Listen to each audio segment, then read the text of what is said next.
anestesia general balanceada y anestesia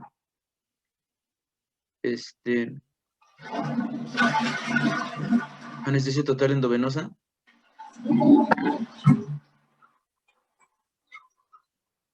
¿Alguien?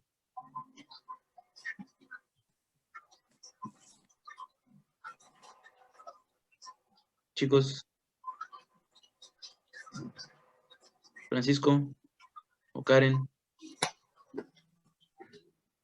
Que en la anestesia balanceada se ocupan gases inhalados para mantener la anestesia. Ok, perfecto.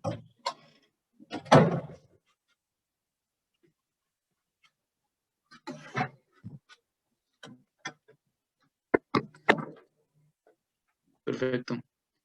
¿Y se acuerdan de las evaluaciones físicas? La escala de Malampati, Patilo-Aldrete. ¿Sí? Y la más importante, ¿no? La OBIS, la más obvia, la que más van a utilizar ustedes para predecir pacientes con dificultad para la ventilación. ¿Se acuerdan? Bueno, todas esas van a ser preguntas de examen. No va así de fáciles, obviamente. Pero bueno. Recordando, pues, la posición adecuada en la que se tiene que tomar la mascarilla. ¿Sale? Esa es la primera diapositiva que tenemos al frente. Y pues bueno, con eso vamos a ir empezando el día de hoy. A empezar a ver algunas otras cosas que nos hicieron falta en la presentación pasada, como son algunas posiciones adecuadas para el manejo del paciente, básicas, ¿no? Y pues estas son las técnicas básicas para el manejo de la vía aérea. En estos artículos que vienen al lado izquierdo de la pantalla, pues son algunos artículos de revisión, otros son de algoritmos y otros son como de guías prácticas, como la de abajo, que es el manejo avanzado de la vía aérea, y el de arriba es el algoritmo para el manejo de la vía aérea difícil en pediatría. Son básicos que, si pueden leerlos, los lean, indispensables para la práctica diaria de su actuar. Más que nada ahora que se van a enfrentar al internado, pues muchas veces pues el médico va a estar ocupado y ustedes van a tener que entrar ahí a ayudar. Y pues bueno, en el lado derecho podemos observar cómo se puede tomar la mascarilla con una o con dos manos. Es para ventilar al paciente a una o a dos manos, dependiendo de la dificultad que se presente con cada uno de los pacientes. Y esto se llama ventilación con mascarilla facial, ¿de acuerdo? Y eso se puede utilizar en pacientes despiertos o inconscientes.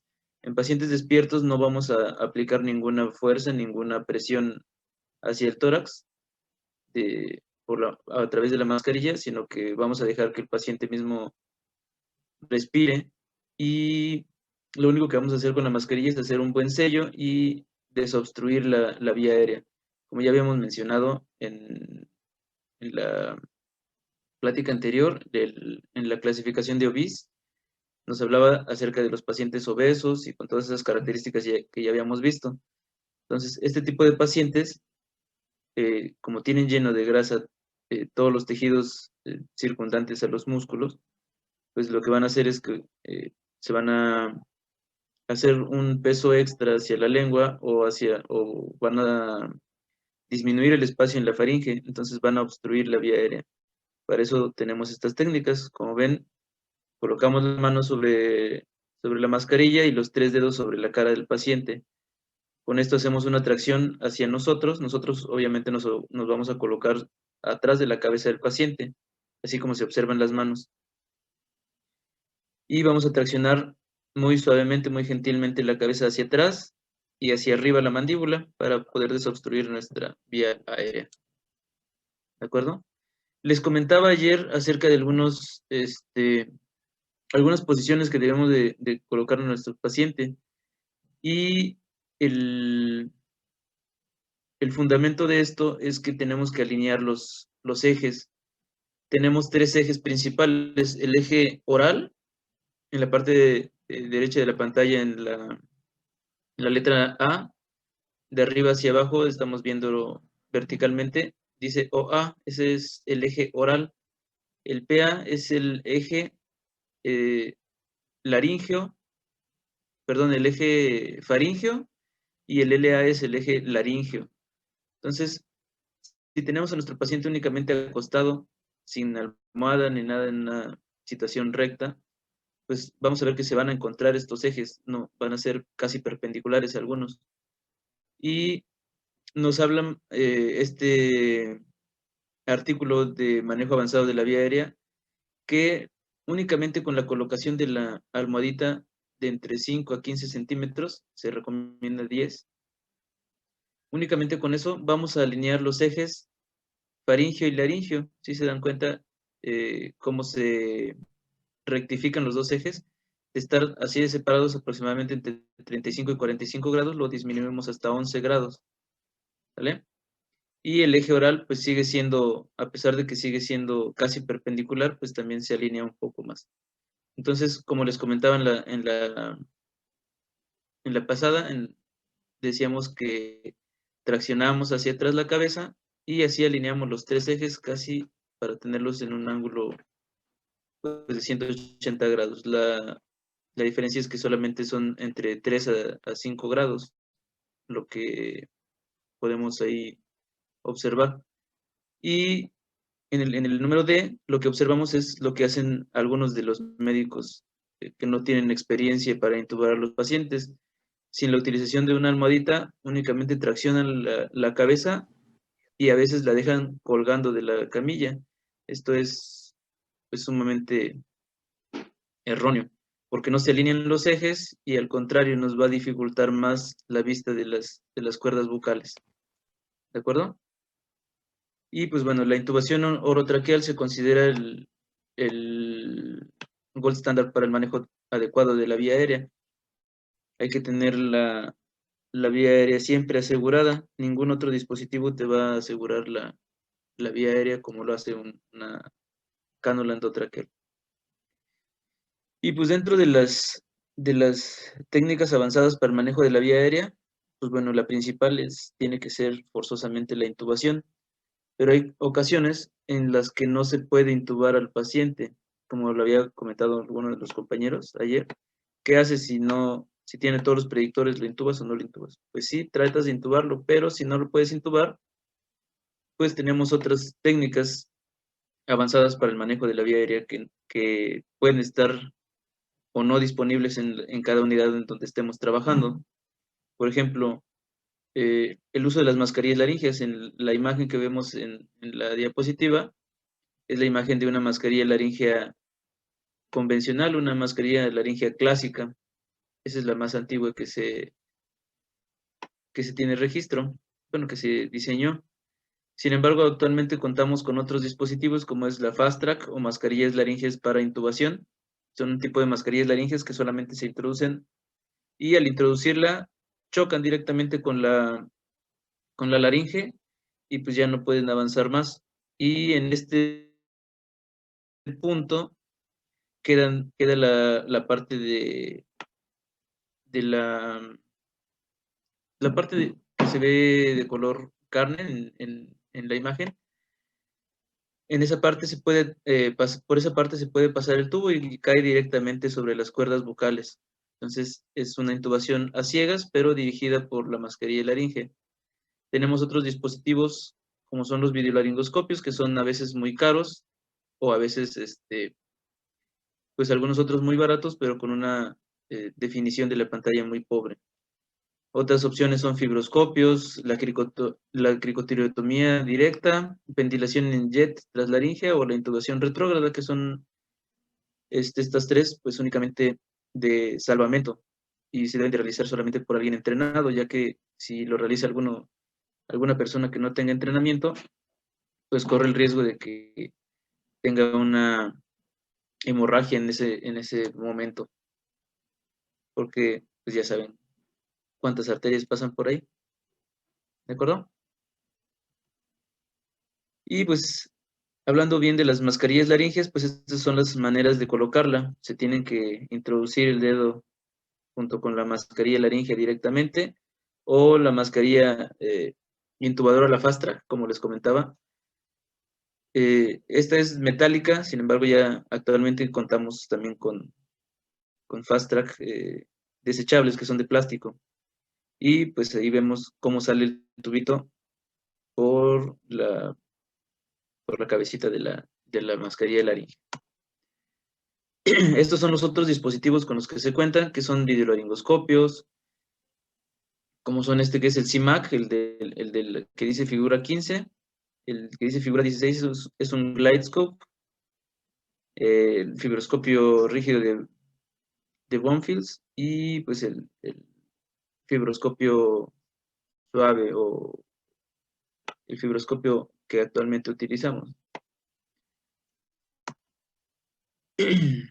Estos son algunos de los algoritmos en los cuales nos dice que si tú no puedes o ves que tu paciente está muy difícil, no tengas miedo a pedir ayuda. Siempre todos los algoritmos te van a decir, piden la ayuda, o si ustedes ven que alguno de sus compañeros no está haciendo algo que le está haciendo falta, pues también deben de cooperarle y decirle si les pueden ayudar o cooperar con algo que ustedes ya saben. Y pues bueno, hablando de otra parte importante de la anestesia es la monitorización. La monitorización básica es esto. Esta imagen representa todo lo que necesita un anestesiólogo, básicamente para dar una anestesia, ¿de acuerdo? Lo que necesita es un electrocardiograma, ya que dentro de los procedimientos anestésicos o durante los procedimientos quirúrgicos se pueden ver alterados cualquiera de estos signos vitales, que es el electrocardiograma, la tensión arterial, la saturación de oxígeno y temperaturas. Todo esto es lo básico que necesita un anestesiólogo para poder estar operando. Si no se cuenta con esto básico, pues realmente no estaríamos actuando adecuadamente bajo algunas circunstancias. ¿De acuerdo? Habíamos hablado la clase anterior acerca de los inductores anestésicos. Los inductores anestésicos pueden inducir a que pueden inducir una falla cardíaca transitoria, como es el propofol. Si nosotros lo administramos de manera rápida y a dosis altas, más de lo necesario, se va a ver afectada la frecuencia cardíaca y la tensión arterial, es por eso que es importante estarlas observando. Sin embargo, tenemos todas las medidas para contrarrestar estos efectos. Por ejemplo, si el propofol te está induciendo un estado de choque, pues inmediatamente utilizamos fenilefrina, efedrina o cualquier otro medicamento que nos ayude a activar el sistema simpático. Si se acuerdan que les había comentado la clase pasada, que inactivan al sistema simpático estos medicamentos, ¿verdad?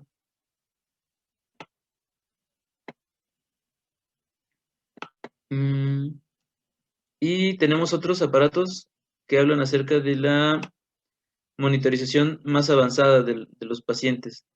Por ejemplo, tenemos al lado derecho una monitorización de la capnografía. La capnografía nos indica específicamente que nuestro tubo está colocado adecuadamente, ¿de acuerdo? No hay otra manera de saber que la cánula orotraqueal está colocada adecuadamente, ¿de acuerdo? No podemos saber si es por la columna algunos dicen que por la columna de aire de vapor que se genera en la cánula orotraqueal, algunos otros dicen que auscultándolo, sin embargo, no hay ningún otro dispositivo que nos dé la certeza de que nuestro tubo está bien colocado que una capnografía. La capnografía, como su nombre lo indica, pues es la representación gráfica de el CO2 expirado del paciente, ¿de acuerdo? Esa curva que se genera es la expiración del paciente. La que sube es expiración y la que baja es inspiración en el paciente, ¿de acuerdo? Entonces, bien importante que lo sepan. No hay otra forma de saber si tu tubo está bien colocado que no sea la capnografía. Ese es el gold standard para evaluar si está bien colocado el dispositivo. Tenemos algunos otros monitores que son muy importantes, pero sin embargo no se cuentan con ellos en México de manera rutinaria. Hay algunos hospitales que sí cuentan con él, pero en general la mayoría de los hospitales no lo consideran dentro de su cuadro básico. Por ejemplo, este dispositivo donde ven la cabeza tiene unos parchecitos a los lados. Esto es un sistema BIS, es un índice biespectral. Este es un tipo de encefalograma. ¿Alguno lo conocía antes? ¿Lo habían escuchado hablar? ¿Lo habían visto en algún lugar? ¿En algún hospital? ¿Nadie lo había visto? No, Bueno, No, doctor. este sistema se diseñó principalmente los marinos lo diseñaron para predecir las mareas, para predecir si una marea iba a ser alta o se iba a continuar baja. Sin embargo, vieron que algunos neurólogos estaban estudiando acerca de el sueño y el despertar. Entonces hacían electroencefalogramas indiscriminadamente para saber cuándo un paciente estaba dormido y cuándo despierto. Entonces vieron que había algunos tipos de ondas electroencefalográficas donde te decían que el paciente estaba despierto y algunas ondas donde te decían que estaba dormido. Sin embargo, se podían combinar durante el sueño profundo. Es por eso que este mismo sistema, este mismo algoritmo lo fueron adaptando hacia las necesidades humanas y ahora ya tenemos este índice más preciso que se llama índice biespectral para humanos, donde se colocan los electrodos en la frente y en las sienes y la actividad cerebral nos predice si el paciente está dormido o despierto. Este índice va del 1 al 100, donde el 100 es un paciente totalmente despierto y 0 es un paciente con muerte cerebral. Entonces, para la anestesia podemos intuir que de 40 a 60 está en un estado de anestesia o de sueño profundo, en donde no se va a mover nuestro paciente.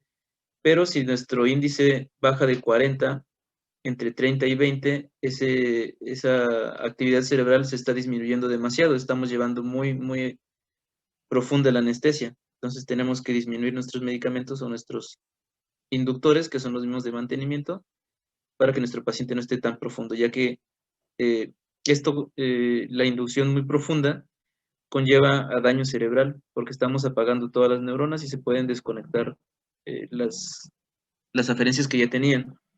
Entonces, es por eso que es tan importante este dispositivo, sin embargo, pues no se cuenta con él en todas las unidades. Más adelante a la derecha tenemos otro dispositivo que se llama dispositivo TOF, Tren de 4, Train of 4.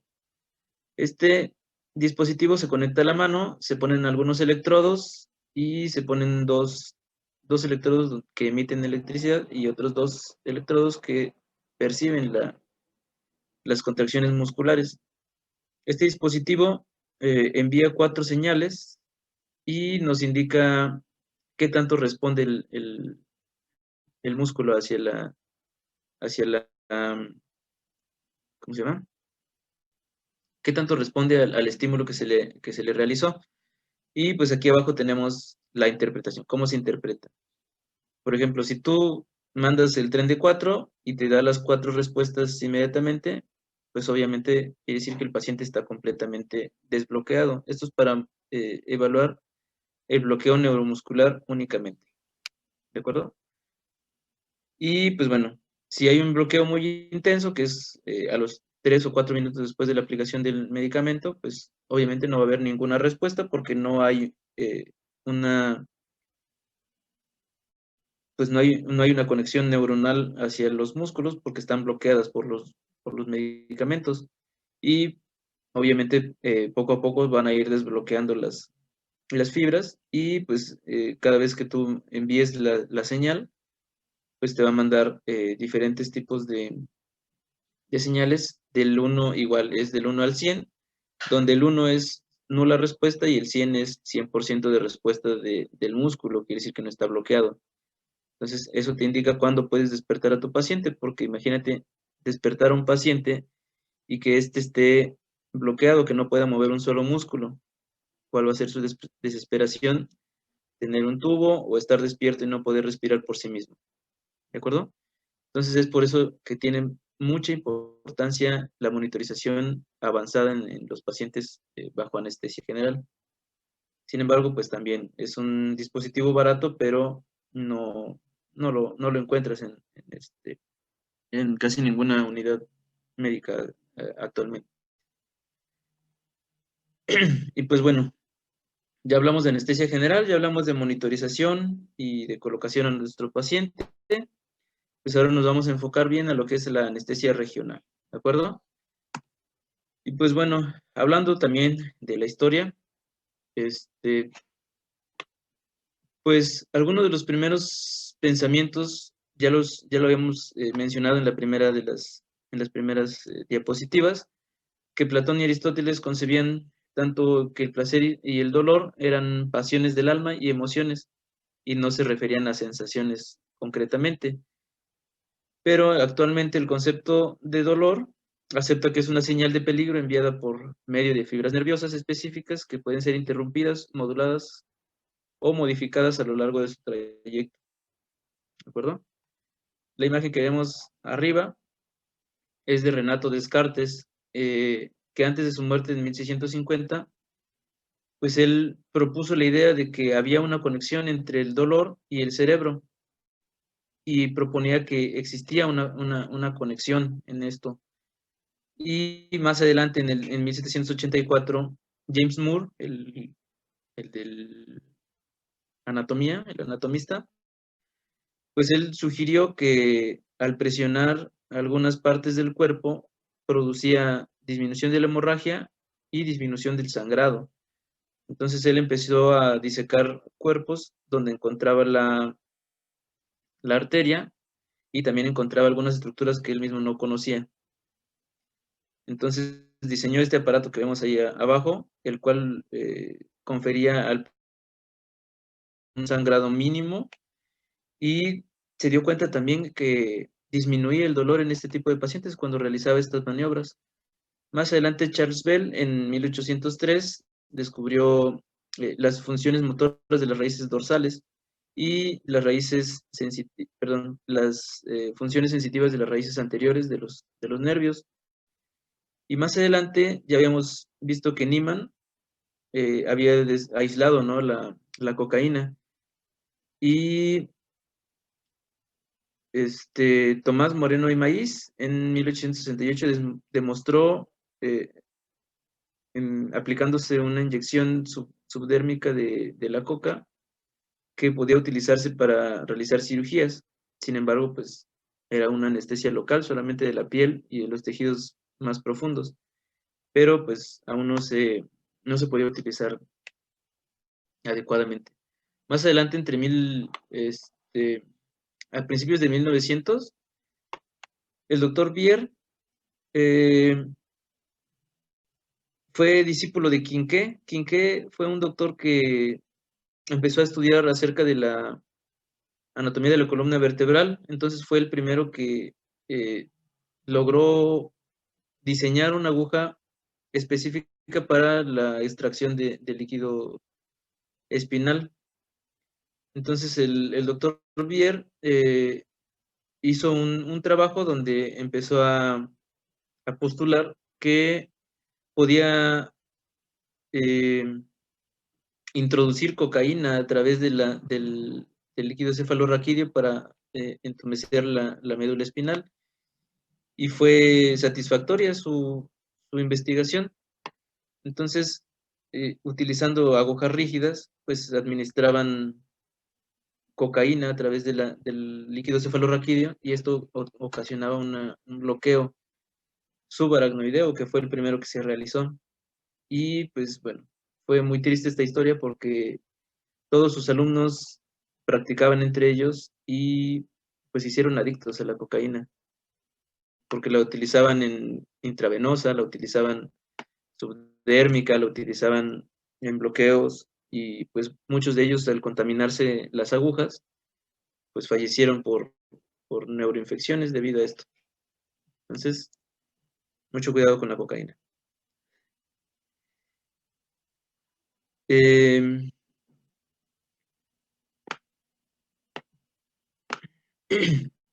Hablando del bloqueo epidural, es un tipo de anestesia regional neuroaxial.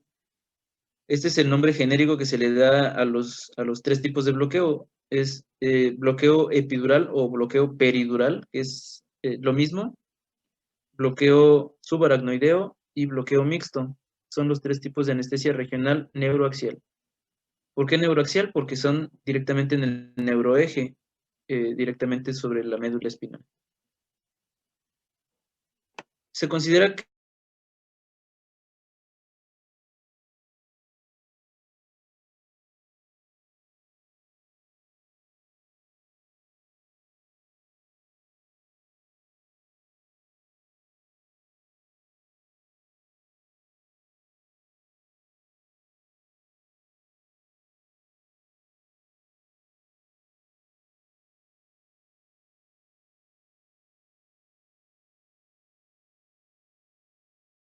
pues van desde las absolutas hasta las relativas. Las relativas van a ser coagulopatía, ya que no cualquier coagulopatía es contraindicación absoluta de la aplicación de la anestesia.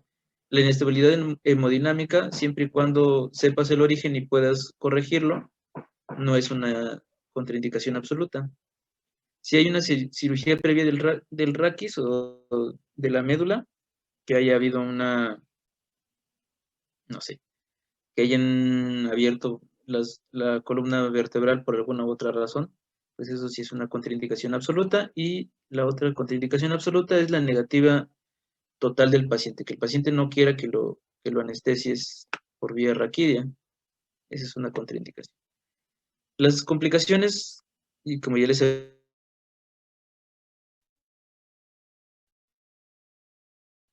que tú realices sobre un paciente va a tener complicaciones. Ese no es lo importante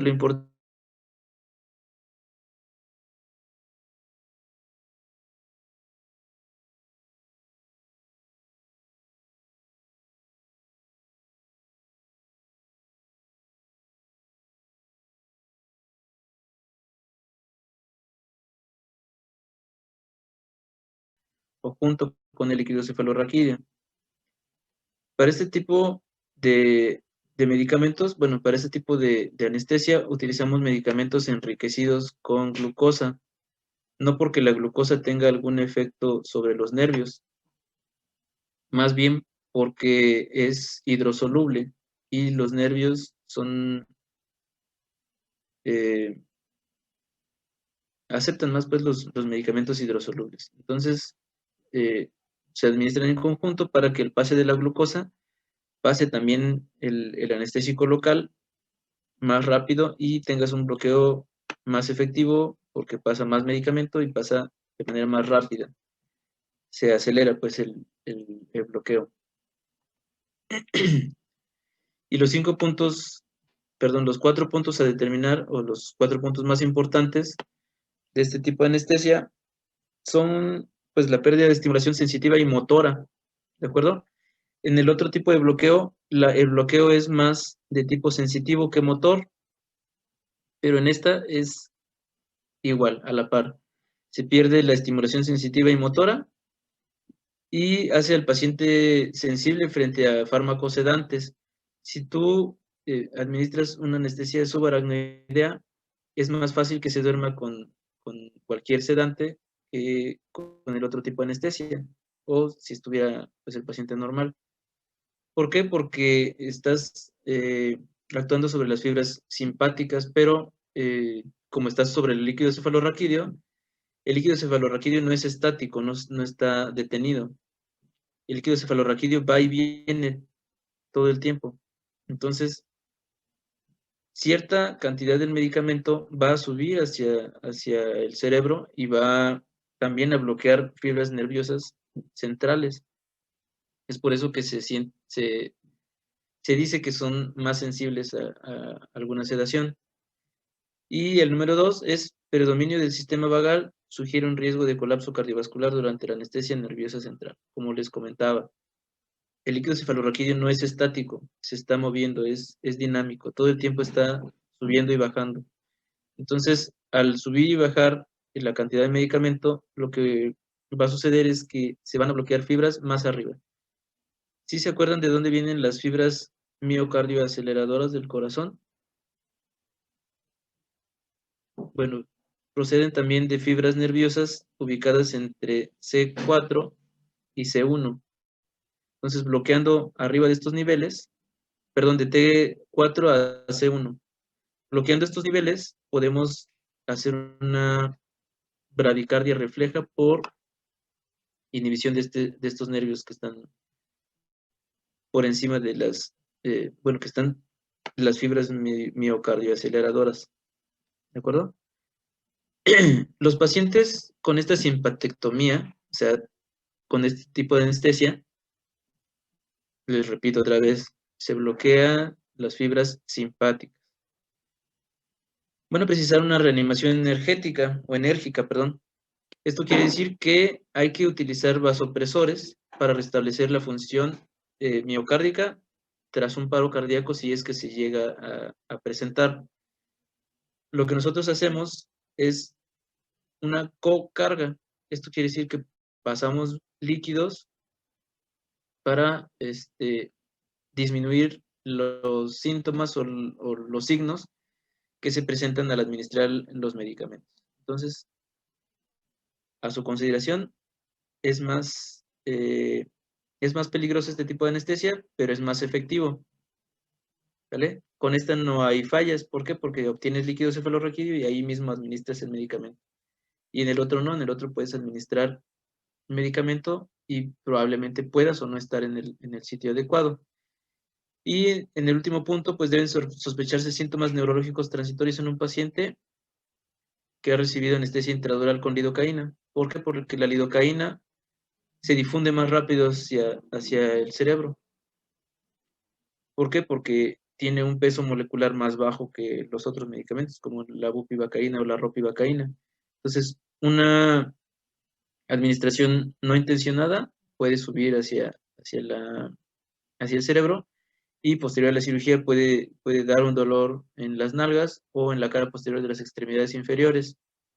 Y pues bueno, actualmente no existen hallazgos neurológicos objetos asociados con este síndrome. Sin embargo, el paciente, como les había, puede bloquear con la administración de lidocaína, puede bloquear a nivel central. Eso quiere decir que pueden hacer un paro respiratorio y no vas a saber por qué. Y esta es la razón, que administraste medicamento de más o estás administrando muy rápido tu medicamento y difunde hacia arriba muy rápido. Y estos son los medicamentos que se utilizan en la anestesia intradural o la subaracnoidea. La lidocaína actualmente está en desuso, ya no se utiliza, ni tetracaína, pero sí utilizamos bupivacaína con dextrosa, ropivacaína sola o ropivacaína con dextrosa. Sin embargo, no encuentras presentaciones de ropivacaína con dextrosa en México. Solamente utilizamos ropivacaína al 0.75. Y pues bueno, eso es todo acerca de los principios generales de la anestesia. No sé si tengan alguna duda hasta aquí. ¿Repetimos algo? ¿O quieren algo más? Doctor, una pregunta. ¿Sí? Entonces, ¿en qué situaciones es más conveniente hacer una epidural que una subaracnoidea? Esa consideración del anestesiólogo. Cualquiera de las dos técnicas son buenas y cualquiera de las dos técnicas son adecuadas para cualquier tipo de procedimiento abdominal o hasta torácico. Entonces, no hay una que supere a la otra. Sin embargo, hay que evaluar a un paciente pues individualmente, porque ya habíamos visto en la pasada, donde hablábamos acerca de los de las complicaciones. Entonces, la anestesia subaracnoidea tiene las complicaciones un poquito más severas que en la epidural, pero la subaracnoidea, perdón, es más efectiva porque bloqueas nervios y bloqueas músculos. Entonces, dependiendo del tipo de paciente que vayas a intervenir, es el tipo de bloqueo que vayas a utilizar. Si tu paciente está en choque o no puedes, o tienes alguna de las contraindicaciones que ya habíamos comentado, pues obviamente vas a optar por una anestesia general, pero no hay alguna indicación de usar una o utilizar otra. De hecho, casi siempre los anestesiólogos en cirugías que vemos que van a ser largas, utilizamos una técnica combinada, donde se introduce la aguja de TUI para hacer un bloqueo peridural y a través de ella metemos estas agujitas. En lugar de estar hacia un lado, la metemos a través de la aguja que está vertical. Entonces llegamos al líquido cefalorraquídeo, el espacio subaracnoideo, administramos el medicamento, retiramos la aguja de raquídea, la que es la aguja delgadita, y a través de la aguja de TUI metemos un catéter para posteriormente utilizarlo. No se utilizan las dos anestesias en el mismo momento. Entonces, primero la subaracnoidea y después, a través del catéter, se administra dosis subsecuente. No sé si respondí tu pregunta o te dejé más dudas. No, sí, doctor, muchas gracias. No, ¿de qué? ¿Alguna otra pregunta? ¿Alguien más? Doctor, ¿se puede realizar cualquier tipo de bloqueo después de una punción lumbar o igual es una contraindicación? Sí, depende de por qué haya sido la punción lumbar. Si sospechas que hay una neuroinfección, esa también es una contraindicación absoluta para un bloqueo. Sin embargo, si se realizó alguna punción lumbar únicamente diagnóstica, se hace con una aguja de quinque, que es un poquito más gruesa y te puede dar el líquido cefalorraquídeo más rápido. Todas se miden también con French o con Gauss.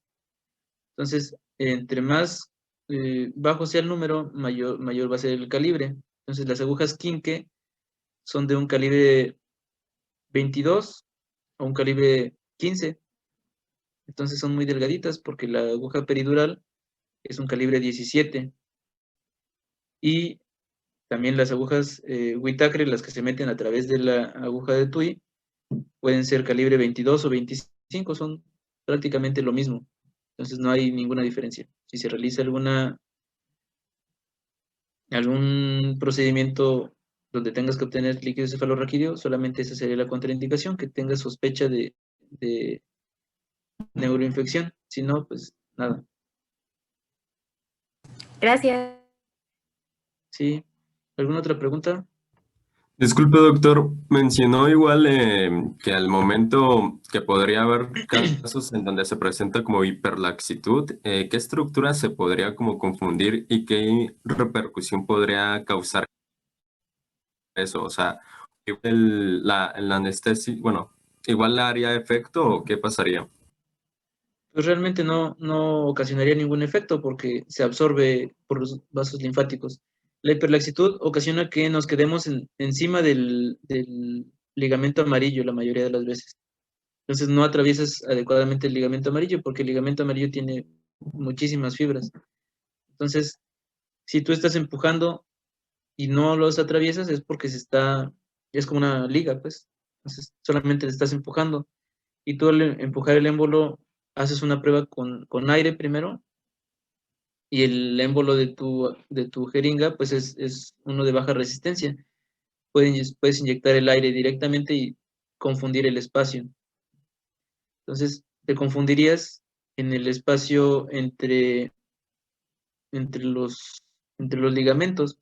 Atravesamos 5 estructuras para llegar hasta el espacio peridural, perdón, hasta el subaracnoideo. Pasamos piel, tejido celular subcutáneo,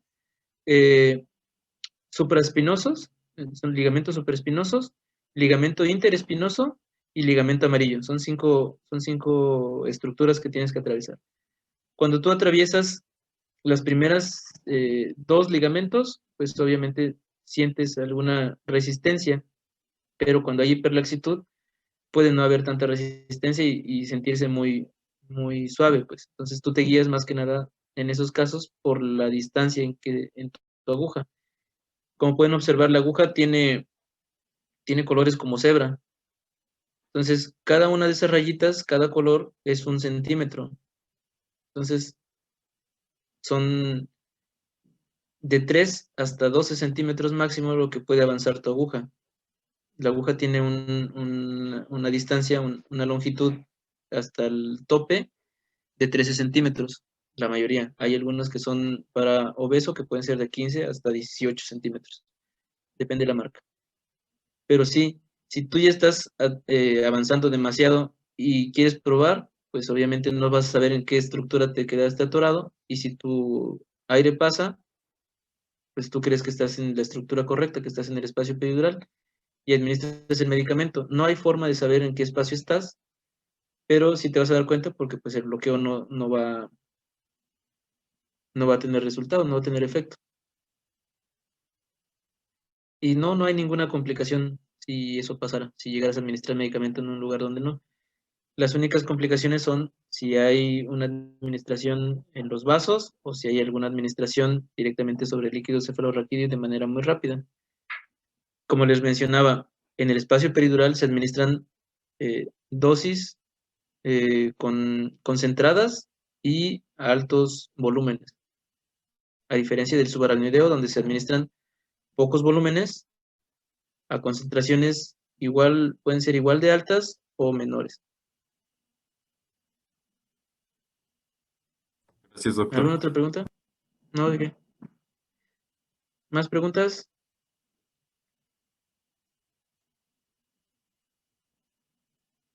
¿Nadie más? Bueno, Edgar, un favor. Evo. Es que pudieras explicarles un poquito en cuanto, por ejemplo, escogemos, sobre todo nosotros los procedimientos que hacemos laparoscópicos, ¿por qué es lo ideal, por ejemplo, una general, el bloqueo o algo así, más o menos? Ok.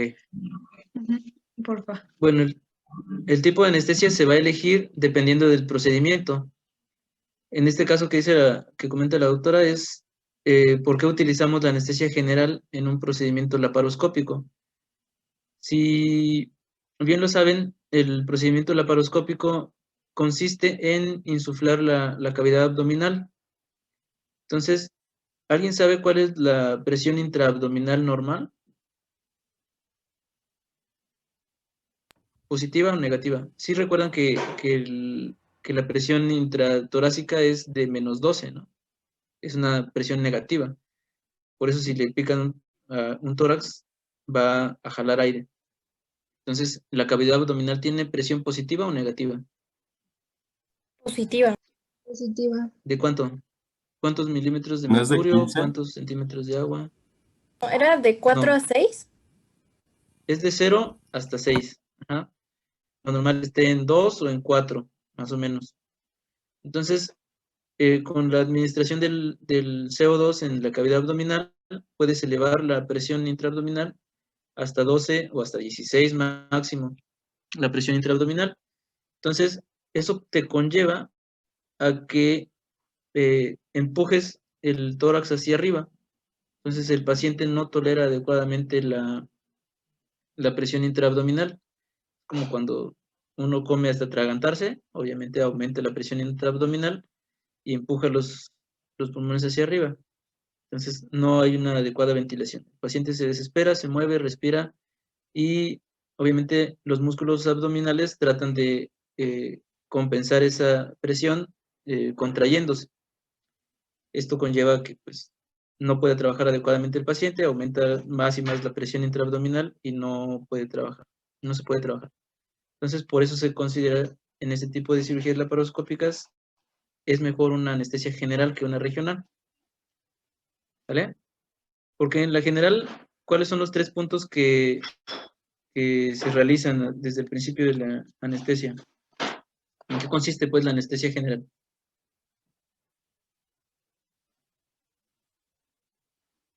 Sí lo habíamos mencionado, ¿no? Que primero se induce, se bloquea y se analgesia el paciente. ¿De acuerdo? Si tienes una relajación muscular, obviamente la presión que vas a utilizar dentro del abdomen va a ser menor y esta no te va a conllevar a una dificultad para ventilar a tu paciente a pesar de que esté dormido. Y ese es el motivo por el cual se prefiere una anestesia general a una regional en un paciente con laparoscopía.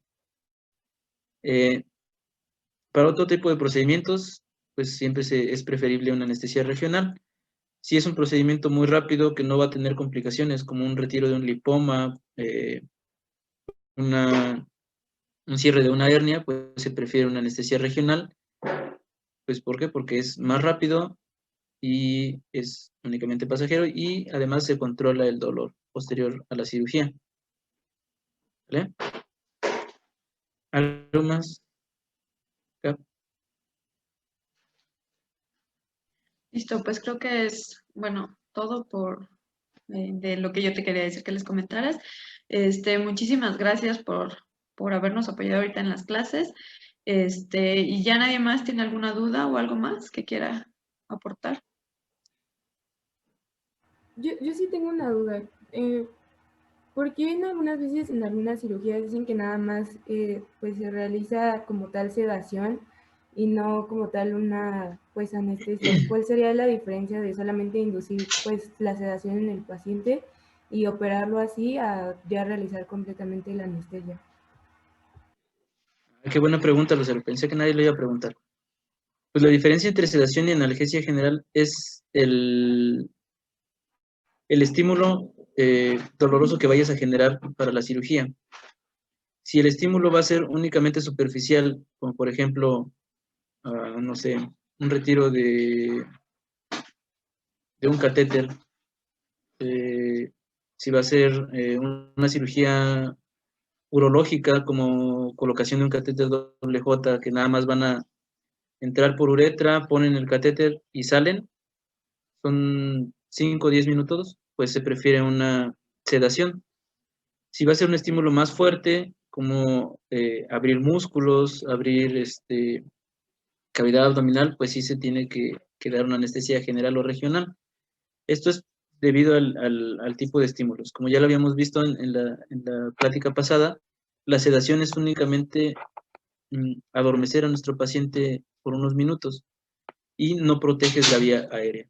¿De acuerdo? Entonces, la sedación es únicamente para procedimientos menores a 2 horas, cuando mucho. Realmente yo consideraría que serían menores a 30 minutos, porque si tienes dormido tanto tiempo un paciente, la cantidad de los medicamentos pueden recircular, entonces se puede quedar dormido por más tiempo y puede perder la habilidad para respirar por sí mismo.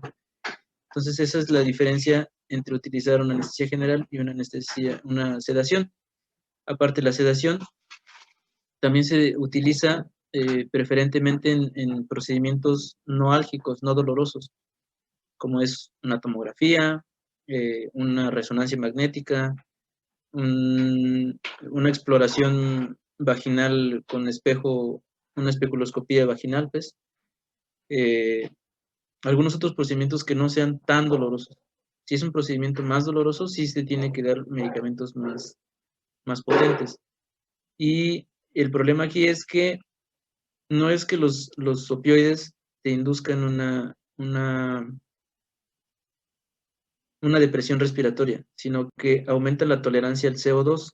Entonces, por ejemplo, cuando tú estás dormido y te despiertas de golpe, es porque estabas haciendo una apnea. Entonces el CO2 en tu organismo hace un gatillo en el cerebro para que te despiertes y se activa todo el sistema simpático. Empieza a respirar rápido, empieza a aumentar la frecuencia cardíaca. Y al contrario, con la utilización de los opioides, si tú los utilizas a dosis ya más altas que no sean de sedación, lo que vas a ocasionar es que se aumente esa resistencia y el paciente sí hace apnea, pero no por el medicamento, sino por el efecto que está provocando el medicamento en el cerebro. ¿Vale? Entonces, en ese caso se utiliza la sedación y la anestesia general es únicamente para procedimientos más prolongados. ¿De acuerdo? Gracias. Sí. Ok. Doctor, en la endoscopía entonces también se utiliza sedación, ¿verdad? Sí, claro. Sedación también en endoscopía, ya lo habíamos comentado. Endoscopía y colonoscopía es un poquito más de analgesia, porque sí, la inervación del ano sí es un poquito más amplia. Es una pregunta, y por ejemplo, con la anestesia endovenosa, ¿tiene diferencia respecto a la sedación? ¿Es como el plano? Pues no, porque, bueno, la balanceada es únicamente porque se utiliza gases, pero es prácticamente solamente el nombre. Y la anestesia general endovenosa también puedes utilizar los mismos medicamentos de inducción, pero en infusiones.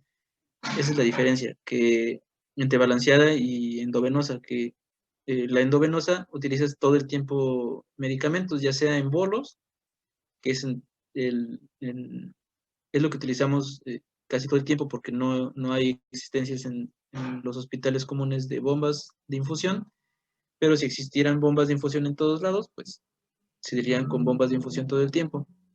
Pero sí es prácticamente lo mismo, solamente que sí es menos contaminante la endovenosa que la balanceada, porque los gases generan contaminantes al ambiente del quirófano y al ambiente externo.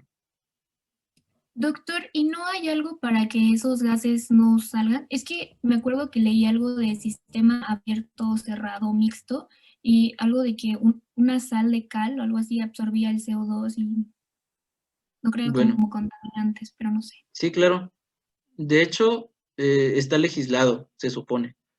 Las máquinas de anestesia tienen un filtro de cal sodada en la cual se adhieren, son unos como comida para ratones, como comida para hámster, que son como unos churritos, y tienen un tamaño predeterminado para que a través de él pueda pasar los gases y se adhiere absorbe pues el CO2 y absorbe los metabolitos de los gases, pero no es suficiente. Entonces, aparte de esto, tienen que tener una conexión hacia el aire ambiente, pero pues en realidad ninguno ha conocido un hospital que sí esté conectada la salida de los gases hacia el aire ambiente. Pero sí tiene razón, sí tiene que haber algo para disminuir la contaminación, pero no lo hay.